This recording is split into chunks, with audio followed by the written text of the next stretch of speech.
तो एक बार फिर से तमाम न्यूज मॉनिटर के दोस्तों का दर्शकों का स्वागत है, खैर मकदम है। आपको पता है कि आज झारखंड का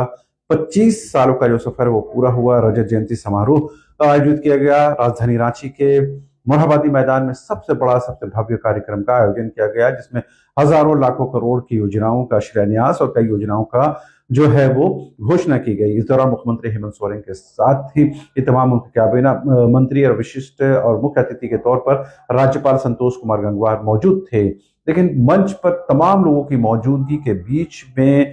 काबीना मंत्री संजय यादव की खास तौर पर चर्चा हुई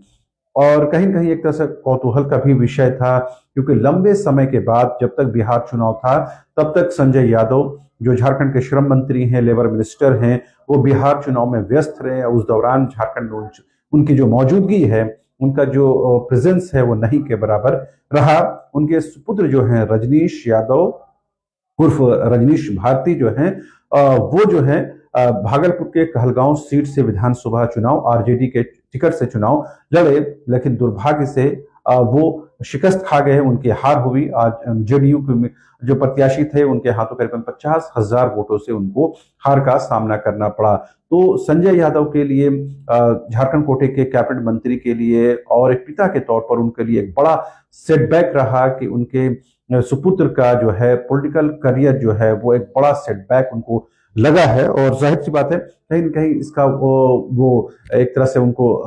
तकलीफ हुई है, परेशानी हुई है, लेकिन खबर ये नहीं है। खबर जो है इसके बाद है। दरअसल बिहार में झारखंड मुक्ति मोर्चा को आरजेडी और कांग्रेस ने एक भी सीट नहीं दी। बातचीत का दौर लंबे समय तक चला, लेकिन सीटों को लेकर सहमति नहीं बन सकी और अल्टीमेटली झारखंड मुक्ति मोर्चा को एक भी सीट नहीं दी गई। लिहाजा झारखंड मुक्ति मोर्चा बिहार में गठबंधन से अलग हो गया और इस बात को लेकर आरजेडी में, जेएमएम में खासी नाराजगी रही कि जो है बिहार में उनके साथ जो है विश्वासघात किया गया और धूर्त तक जो है जेएमएम ने जो है बिहार राजद के नेताओं को कह दिया, जिसके बाद कहीं न कहीं यहाँ पर जो है दोनों ही पार्टियों के बीच यानी जेएमएम और आरजेडी के बीच में जो है एक खटास की स्थिति भी देखने को मिली। जेएमएम ने बात को यहीं पर खत्म नहीं किया और कहीं न कहीं उन्होंने साफ तौर पर ये कह दिया कि हम जो है झारखंड में गठबंधन की समीक्षा करेंगे। इंडिया गठबंधन में जो तीन प्रोमिनेंट जो मेंबर है उसमें जेएमएम है, कांग्रेस है और आरजेडी है। आरजेडी के एक मंत्री हैं जो संजय यादव हैं और उन्हीं के बारे जो है सबसे खतरा जो है उन्हीं पर लाहिक है और उनके मंत्री पद को लेकर ही सबसे बड़ा खतरा जो है इन दिनों महसूस किया जा रहा है। दरअसल जिस तरह से बिहार में जेएमएम को नुकसान उठाना पड़ा या जेएमएम को पूरे चुनाव से बाहर होना पड़ा या जेएमएम को जिस तरह से वहां पर ह्यूमिलेशन उठाना पड़ा, उसके बाद जेएमएम में खासी नाराजगी है और ये साफ तौर पर कहा गया कि हम गठबंधन की समीक्षा करेंगे। ऐसे में कांग्रेस और राजद का जो प्रतिनिधित्व है उसको कर्टेल किया जा सकता है, उसको कम किया जा सकता है, लेकिन राजद में ऑलरेडी जो है सिर्फ एक ही जो मंत्री हैं, एक ही मंत्री हैं उनके कोटे से। ऐसे में संजय यादव के मंत्री पद को लेकर के, उनके पोर्टफोलियो को लेकर के कहीं न कहीं जो है कई तरह के संदेह उत्पन्न हो रहे हैं। और आज जब झारखंड राज्य स्थापना दिवस समारोह के कार्यक्रम में खुद मुख्यमंत्री हेमंत सोरेन और उनके कैबिनेट मंत्री मौजूद थे, उस दौरान संजय यादव भी वहां मौजूद थे और लंबे समय बाद झारखंड के किसी सरकारी कार्यक्रम में संजय यादव की मौजूदगी दिखी। जैसा मैंने शुरू में कहा कि वो बिहार चुनाव में व्यस्त थे, अपने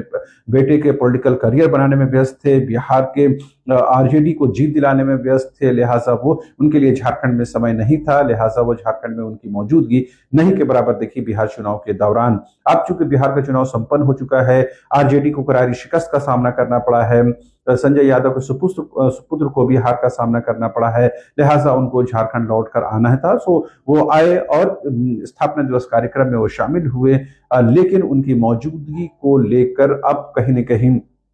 कई तरह की बातें कही जा रही है और उसकी मौजूदगी को लेकर के कई तरह के सवाल भी उठ रहे हैं कि क्या आने वाले दिनों में झारखंड मुक्ति मोर्चा जब समीक्षा करेगा गठबंधन की तो उसका सबसे बड़ा नुकसान या सबसे उसका आसान जो शिकार है वो संजय यादव होंगे, आरजेडी कोटे के मंत्री होंगे। अभी कहना कुछ मुनासिब तो नहीं है, लेकिन राजनीति में कुछ भी असंभव नहीं है और जिस तरह से ह्यूमिलेशन, जिस तरह से उनको एक तरह से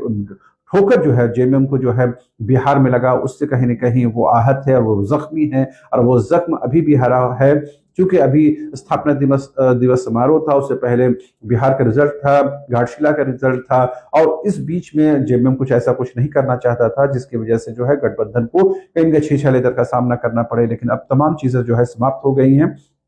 यानी बिहार का चुनाव समाप्त हो गया है, घाटशिला में जो है झारखंड मुक्ति मोर्चा को विजय हासिल हुई है, और स्थापना दिवस समारोह भी आज समाप्त हो गया है। ऐसे में कहीं न कहीं अब वो समय आ गया है जब झारखंड मुक्ति मोर्चा जो है अपने कहे अनुसार जो है गठबंधन की समीक्षा करेगा, और इसका नुकसान जो है और कांग्रेस को आरजेडी को दोनों को होगा, लेकिन सबसे ज्यादा नुकसान जो है वो आरजेडी को होगा और उनके कोटे के मंत्री को होगा। ऐसे में संजय यादव की मौजूदगी सरकारी कार्यक्रम में भले ही लंबे समय के बाद दिखी, लेकिन उनकी मौजूदगी को लेकर के कई तरह की बातें भी कही जा रही हैं। जाहिर सी बात है, झारखंड में जो कुछ भी झारखंड मुक्ति मोर्चा कर रहा है उसमें गठबंधन को साथ लेकर वो साधने की कोशिश कर रहा है, लेकिन बिहार में ये उनके साथ नहीं हुआ जिसका उनको तकलीफ है, और उसी तकलीफ को उन्होंने यहाँ तक कह दिया था कि हम आने वाले दिनों में गठबंधन की समीक्षा करेंगे, और जाहिर सी बात है उस समीक्षा में कहीं न कहीं पोर्टफोलियो कट किया जा सकता है, उसको एक कर्टेल किया जा सकता है, और उनके जो प्रतिनिधित्व है उनको कम किया जा सकता है। ऐसे में उसका नुकसान जो है संजय यादव और कांग्रेस कोटे के मंत्रियों को हो सकता है, लेकिन सबसे आसान अगर कुछ हो सकता है तो संजय यादव और आरजेडी को नुकसान हो सकता है। ऐसे में देखने वाला दिलचस्प होगा ये होगा कि आने वाले दिनों में झारखंड मुक्ति मोर्चा जो है क्या कुछ निर्णय लेती है। आप तमाम लोगों से रिक्वेस्ट है कि ऐसी खबरों को प्रसारित करें, चैनल को सब्सक्राइब करें, कमेंट करें, लाइक करें, शेयर करें, और बेल आइकन दबाना जरूर याद रखें ताकि ऐसी खबरें आप तक पहुंचती रहें। बहुत बहुत शुक्रिया।